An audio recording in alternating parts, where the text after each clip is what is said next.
Okay, so this video is going to cover limiting and excess reagents. So, limiting and excess comes into play when we're doing certain types of reactions, right? So far, all the examples we've done, we've only really given you full info for one of the reactants and then asked you to determine something for either a product or the other reactant. But the reality is when we do a lot of labs and experiments, we combine two amounts of the reactants, right? Certain amount of the first reactant, certain amount of the second reactant. So one of the things we find when we do that is we create a situation known as limiting and excess. So what happens in limiting and excess is one of our reactants is going to be entirely consumed. The other one is going to be left over, right? Usually we use kind of the classic example of like, oh, you want to make some sandwiches, but you only have like an entire loaf of bread and 2 slices of meat. And if you want to put a slice into every sandwich, you really could only make 2 sandwiches unless you started getting super crafty and like cutting up the sliced meat. But that's kind of the idea behind it, right? Where I'm going to run out of that sliced meat before I'm going to run out of bread. So the fact that I have an entire loaf of bread doesn't really tell me how much product I can make, right? Same deal with like if I burn a match, right? If you light a match and you let it burn, what are you going to run out of first, the match or the oxygen? Well, you're probably going to run out of the match first, right? Definitely wouldn't want to run out of the oxygen first. And so that's where knowing how much oxygen I have when I burn that match doesn't really help me figure out how many products I'm going to make, because it doesn't actually determine how much products I'm going to make. It's that match that's going to determine how much I can make. So that's basically the idea between limiting and excess. So the limiting reagent, which is this one here, is the one that's entirely consumed. So it's all used up. Okay, it's called the limiting because it limits how much products you can make, right? Once you run out of that specific chemical, you no longer have the ability to make products because you don't have it anymore. So that reagent is the one that actually determines through your stoich calculation how much product you can make. So the excess reagent, this one, we have more of it than we actually use. So we use some of it, but some of it is left. So if I were to use the entire amount to do my stoich calculation to figure out how much products I could make, I would get a much bigger number than I could actually make, right? If we go back to that making sandwiches example, if I had an entire loaf of bread, which let's guesstimate is about 20 slices of bread, I can maybe make about 10 sandwiches. But if I only have 2 pieces of sliced meat, it doesn't matter that I could make potentially 10 based off how much bread I have. I'm limited to 2 because I've run out of an ingredient, okay? So when you are doing limiting and excess questions, you're going to notice a couple of different things. So the first thing you're going to notice is when you start listing your givens, you are going to have givens written under 3 things, right? Every other question we've done, we've only had givens under 2 things, right? One had full info, one had partial info. You're going to find with these questions, both of your reactants are going to have full information. Only your product's going to have a little bit of information. So that's your first indication that you've written more stuff. Other indication is usually these questions are worth way more marks, and they're worth more marks because you have to do more work. So basically what you have to do, still a couple of the same steps, write a balanced chemical equation, list your givens. But this is where when you go to do your unit analysis calculation, you are going to have 2 calculations. Okay, one is going to use the first reactant. The second one is going to use the second reactant. So we're going to actually calculate 2 answers, but only one of those answers is right. And you do have to make sure that you can figure out which one is the right answer. And the right answer is always the smaller number, right? Again, if you go back to the whole sandwich situation, the bread says I could make 10, the sliced meat says I can only make 2, so the most I can actually make is 2 because then I've run out of an ingredient, okay? So 2 stoich calculations, 1 for each reactant. The correct answer is the one that has the smaller number, okay? So let's look at an example of what this is going to look like. So acetylene, C2H2, right? This is used in like acetylene torches if you're welding. Is produced by reacting calcium carbide with water. So calcium carbide are these little teeny tiny black pellets. You can put them in water, bubbles a whole bunch, and then it produces acetylene. So in this example, if 200 grams of calcium carbide is combined with 200 grams of water, what mass of acetylene could be produced? So we're going to start by writing out our balanced equation because that's where we always start. So calcium carbide is CaC2. Okay, carbide is a polyatomic ion of C2 with a 2- charge. Okay, this is a black solid, like I was saying, and we are going to put it into water. Okay, this is a double replacement reaction. Okay, we know what one of our products is. It's that acetylene gas. The other product is going to be calcium hydroxide. Now, this is a little bit trickier of an equation. But yeah, that's basically what it works out to be. We do need to balance this, so we need to put a 2 in front of the water. Okay, so now that we have our balanced chemical equation, we're going to start listing our givens. So we were told 200 grams of calcium carbide. We have a mass, we need to go get a molar mass. So 40.08 plus 2 times 12.01, we get 64.10 grams per mole. Okay, we were also told that we had 200 grams of water. Okay, we need a molar mass for water. It's 18.02 grams per mole. Then we were asked what mass of acetylene could we produce. So that's what we are looking for. We need a molar mass for that. It's going to be 26.04. Okay, so do you see what I mean by when we look at these givens? We've now written givens under 1, 2, 3 things, right? We have full givens for the reactants and partial givens for the product because that is what we are trying to solve for. Okay, so when we go to do this calculation, we are going to do 2 separate calculations. One calculation is going to be if I use the calcium carbide, how much acetylene could I make? The second calculation is going to be if I use all the water, how much acetylene could I make? So I find it helpful to put a little header just so I know which calculation I'm doing where. So I'm going to start by using the calcium carbide information. So we are calculating the mass of acetylene, but we are going to be calculating the mass of acetylene using the information for the calcium carbide. So in this calculation, I'm ignoring the water. The water is going to go into my other calculation. So if I'm looking for mass of acetylene, I'm looking to get grams of this. So I'm going to start with the molar mass. So we're going to go 26.04 grams per mole of that acetylene. Okay, we need to get rid of the moles of acetylene. So we're going to use our ratio.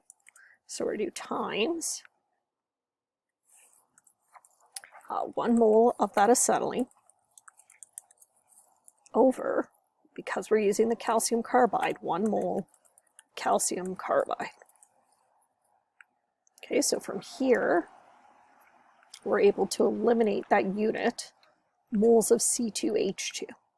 Next one to get rid of is moles of calcium carbide. So we look at calcium carbide, there's the moles, we're going to use molar mass, we're just going to flip it over.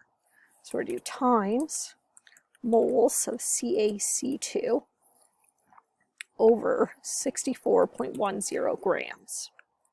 Okay, so from here, we've canceled out moles of calcium carbide.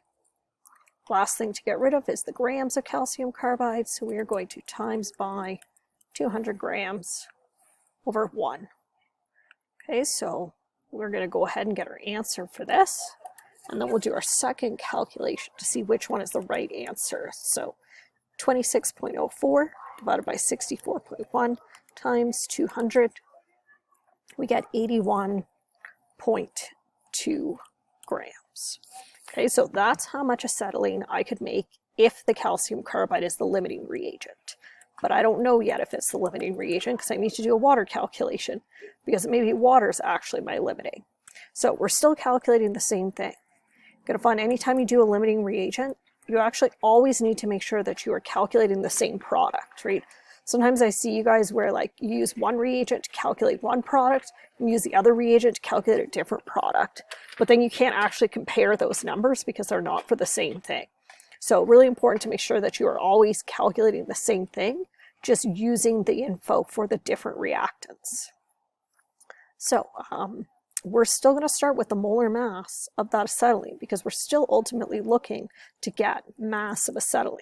So we're going to do that 26.04 grams. Extend my page a little here. And that's going to be per mole of C2H2. Okay, so this is where it becomes a little different. My ratio is going to be different. Okay, what's on the top of my ratio is the same. It's still going to be 1 mole of that acetylene. But now what's going on the bottom of my ratio is going to be the water, because that's what I'm using in this equation. So in my balanced equation, I have 2. So it's going to be over 2 moles of water. Okay, so moles of C2H2 are gone. I need to get rid of moles of water. To get rid of moles of water, I'm going to use the molar mass, and I'm going to flip it over. So we're going to go moles of water, and that is going to be over 18.02 grams.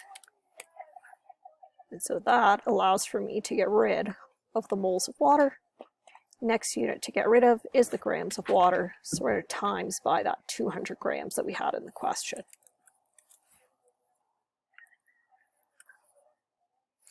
All right, so let's calculate that number, and that will give us our second answer.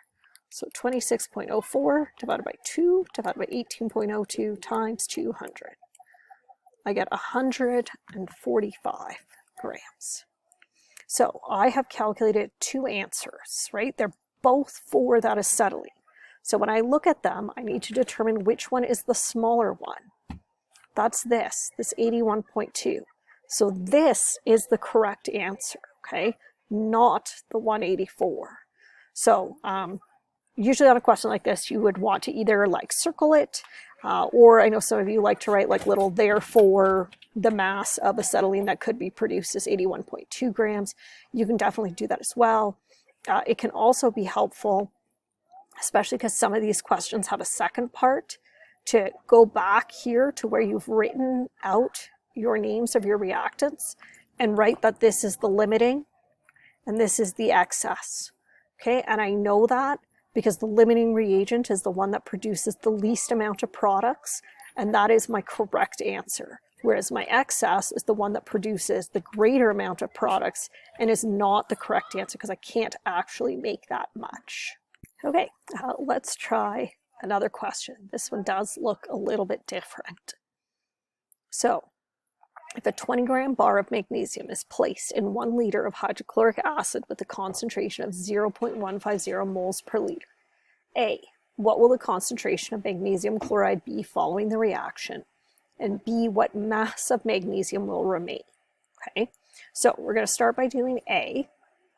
To do A, we need to write our balanced chemical equation. So we have placed magnesium into that hydrochloric acid. Okay, this is a single replacement reaction, so we're making magnesium chloride. One of these days, I figure out what button I'm pressing that does that. Plus hydrogen gas. Okay, balance-wise, we need a 2 over here to take care of that. Okay, givens. We have the mass of magnesium as 20 grams.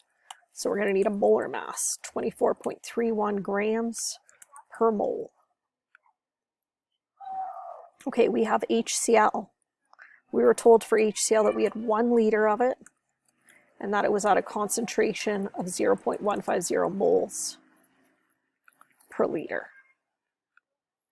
What are we trying to find? We are trying to find the concentration of the magnesium chloride. Okay, so let's start doing our calculation.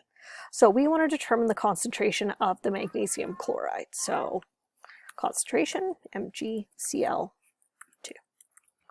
So unit-wise, we are looking to get moles of magnesium chloride per liter. So how we're going to get moles of magnesium chloride, I need to zoom in, is going to be using our ratio. So again, we have, I'm having issues here. Hold on. Okay, all right, fix my issues. Okay, so this is a limiting question. The reason I know this is a limiting question, I have full info for this reactant and full info for this reactant, and I'm looking for a product. So I'm actually gonna have to do two calculations. So let's use the magnesium first to calculate the concentration of magnesium chloride. So unit-wise, we're looking to get moles of MgCl2 per liter. So we can start with our ratio. So 1 mole of MgCl2.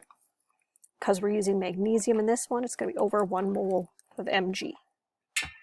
Okay, we need to get rid of moles of Mg, so we can use the molar mass. So moles of Mg over 24.31 grams. Okay, so from here, we can eliminate moles of magnesium. We need to get rid of the grams of magnesium, so we can use that 20 grams. That over 1. Okay, so now we've gotten rid of that. What we need to do still is introduce the liters. So we didn't write liters for magnesium chloride. However, what we need to recognize is what we started with, right? We put a mass inside of a volume. That was 1 liter. So the volume of magnesium chloride we're going to have to assume is going to be the same as the volume of the HCl, right? If you think about a chemical reaction, if you took a solution and you put a solid into it, that doesn't change how much solution you have. The volume of that is going to stay the same. So we are going to do times 1 over, because we're trying to get moles per liter, 1.00 liters. Okay, so let's calculate our answer from this, see what we get. So 1 divided by 24.31 times 20, we wind up with 0.83, I want to say. No, 82, sorry, moles per liter. Okay, so that's our answer if the magnesium is the limiting. We don't know yet if it's the limiting. We're going to have to do a calculation with the hydrochloric acid to see which one is actually limiting. So ultimately, we're still calculating the concentration of the magnesium chloride, right? That didn't change. So we can still start with that ratio of 1 mole of MgCl2. The difference is what this is going to be over, right? We're using HCl in this question, so this is going to be over 2 moles of HCl. Okay, we need to get rid of moles of HCl. We can do that using the concentration, right? We were told it was 0.15 moles of HCl per liter. Okay, again, in this case, because we've had to make the assumption that the volume is going to be the same, we're just going to leave these liters in because we don't have any other way to do it, okay? So 1 divided by 2 times 0.15, we get 0.075 moles per liter. So out of these two, this is the smaller number, which means that the HCl is my limiting and that the Mg is my excess. Okay, this should kind of make sense based off of what part B in the question was, right? Part B, when we looked at it, said what mass of magnesium will remain. So if this is the excess reagent, I should expect some to be left. If it was limiting, the amount that would remain would be nothing. So how are you going to figure out how much of the magnesium is left? Well, you're going to have to start by figuring how much of the magnesium did you use. Okay, how are you going to figure out how much magnesium you used? Well, we know that we used all of the hydrochloric acid, so we can do a separate stoich calculation to figure this one out, okay? So what we're going to do down here, we're going to say that we are now moving on to part B. I'll do this in a different color just to make it a little more obvious. Yeah. Apparently let's put it over there. Let's move that to here. Okay, so in part B, we are trying to determine the mass of magnesium that remains. So what we're going to have to do is we're going to have to start by calculating how much magnesium did we actually use. How we're going to calculate the mass of magnesium that we actually used is we're going to use our limiting reagent to do that. So we know that we used all of this, so let's see based off of this, how much magnesium would we have used? So we're basically going to pretend as though we don't have this number here, okay? And we are looking for what this number is. We should expect it to be some number less than 20, because if it's a number greater than 20, we've done something wrong and we've misidentified the limiting and the excess reagent. So because we're looking to solve for mass of magnesium, we are going to start with the molar mass of it. So we are going to start with 24.31 grams per mole of Mg. Okay, ratio-wise, we're going to get rid of that. So we're going to do times 1 mole of Mg over 2 moles of HCl. Okay, to get rid of moles of HCl, we're going to use the concentration. So we're going to do times 0.150 moles of HCl per liter. Okay, then to get rid of those liters, we'll use the volume, which was 1 liter. I think it was 1 liter. Let me double check. Yeah, it was 1 liter. Okay, and we can just put that over 1. Okay, when we have a look at our units, sort of canceling at the end, so partway through, moles of magnesium are gone, moles of HCl are gone, and those liters are gone, leaving me with a mass. Okay, so I should be expecting a number less than 20. If it's not less than 20, I've done something wrong. So 24.31 divided by 2 times 0.15, I'm going to get 1.823, that number keeps going, grams. Okay, this makes sense. It's a number less than 20. So what we've just calculated here is the mass of magnesium that we have actually used. The question was asking us to determine the mass of magnesium that remains. How we're going to do that? Well, we know we started with 20 grams, right? That was the given that we had in the question, right? It told us 20 grams. We now know that we have used this 1.823, so we're going to subtract 1.823 grams.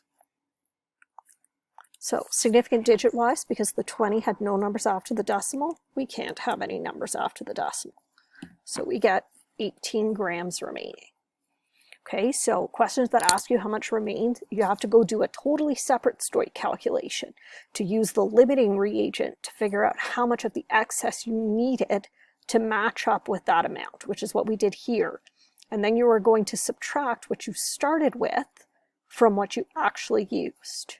Okay, biggest issue you guys tend to do with these is you want to use these numbers that you calculated here to help you answer how much of the reactant remains. But what's really important to recognize is these are amounts of magnesium chloride. They have nothing to do with the magnesium. So those aren't actually the numbers we want to use. We want to go back to those initial givens that we had for our reactants and use the limiting reactant to calculate how much of the excess reactant we would have needed, and then subtracting that number from what we started with. Okay, so limiting reagent definitely takes practice. There are several pages of it in your booklet. Definitely suggest that you spend some time practicing some of those questions that are in there. This is kind of, I don't want to say these are the hardest stoich questions, but this is basically as complicated as it gets. If you've got these nailed down, then you should be pretty good to go with respect to stoich. Looking forward to Chem 30 next year, okay?